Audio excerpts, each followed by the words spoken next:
I want to convince you of something, to convince you that some politician is good or bad or some cause is worth supporting or not, all I need to do is get that opinion in front of as many eyeballs as possible, get it trending, and then people will see that and think, you know what, social media thought this was good, when really it was an AI system. If you can make it trend, you can make it true.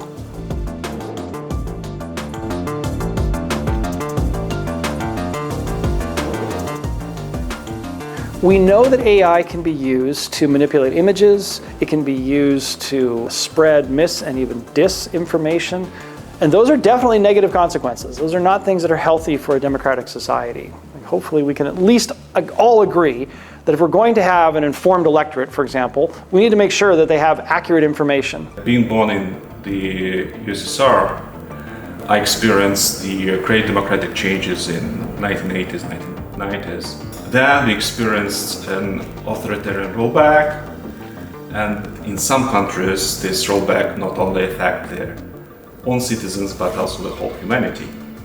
I want to understand how we can put these countries back to the path of democratic development. The Lucy Institute is trying to solve society's wicked problems, and a particularly wicked problem since the age of social media is the ease with which countries can manipulate elections across the world. And nobody has a really good solution to it. The thing that AI really does for us in particular is that it lets us scale far beyond what we could do with just a few humans. The AI system analyzes the images so that we can figure out what parts of the images are fake, what political message is being spread by the images. Sometimes we find things that are like signs have been changed in the background of images with political protests. New people have been added to the images, and those things show up in our system as obvious manipulations. And if we find enough of them spreading across social media in a viral way, that tells us that something is going on, because usually those don't happen by accident. In the lead up to the Russian invasion of Ukraine, we were able to see for several months before the invasion an enormous increase in propaganda that was dehumanizing the Ukrainians, calling them awful names, in order to rile up its own population in support of some special operation, they call it. Our job is to look at how non-democratic countries are spreading non-democratic messages as propaganda on social media. The news feed that you see is gathered and put together by AI systems. And the AI systems that generate and put that ranked list together are important to how we perceive the world and how we perceive what is truthful and factual in our political society. It's not a magic key that can open all the doors, but it's just a trigger that can push citizens to think about, push politicians to think about what is important.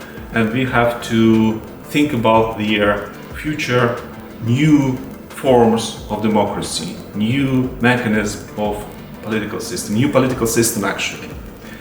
And this is a great opportunity that with AI we can achieve better future, we can achieve better democracy. Notre Dame's mission is to be a force for good in the world, and that is going to take the faculty, the students and the graduate students, the professionals at the Lucy Institute and elsewhere to follow the facts and the truth wherever it leads. This is about ensuring that at Notre Dame we are willing to grapple with those big questions and even disagree with one another, and nonetheless inform the rest of the country and hopefully the rest of the world of what it means to grapple with those questions of democracy, what it means to do so civilly, and hopefully coming out of that we can actually forge a path forward so that we have greater trust in whatever form democracy might take in various countries around the world.